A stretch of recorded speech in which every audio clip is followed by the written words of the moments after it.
बहुत साल पुरानी बात है। रामपुर नाम के गांव में एक राजा रहता था। राजा के पास एक पालतू बंदर था। राजा उस बंदर पर बहुत विश्वास करता था क्योंकि वह बंदर राजा के पास बहुत समय से था। बंदर राजा की पूरे मन से सेवा करता था, लेकिन बंदर बिल्कुल मूर्ख था। उसे कोई भी काम ठीक से समझ नहीं आता था। राजा जब भी विश्राम करता, बंदर उसकी सेवा के लिए हाजिर हो जाता था और उसके लिए हाथ पंखा चलाता था। एक दिन की बात है, जब राजा सो रहा था और बंदर उसके लिए पंखा झुला रहा था, तभी एक मक्खी भिन्न भिन्न आते हुए राजा के ऊपर आकर बैठ जाती है। बंदर उस मक्खी को पंखे से बार बार भगाने की कोशिश करता है, लेकिन मक्खी उड़कर कभी राजा की छाती पर, कभी सिर पर, तो कभी जांघ पर जाकर बैठ जाती थी।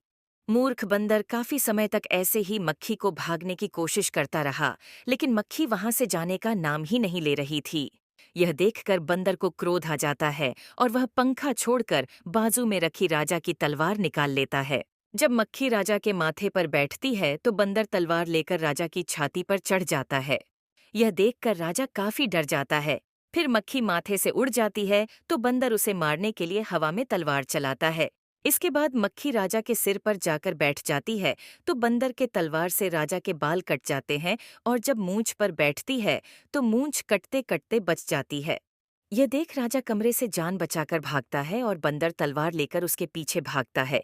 इससे पूरे महल में उथल पुथल मच जाती है। दोस्तों, इस कहानी से हमें यह सीख मिलती है कि किसी मूर्ख को ऐसा काम न सौंपे जो बाद में आपके लिए ही खतरा उत्पन्न कर दें। तो दोस्तों, इस प्रकार की और शानदार कहानी देखने के लिए चैनल को जरूर से सब्सक्राइब कीजिएगा।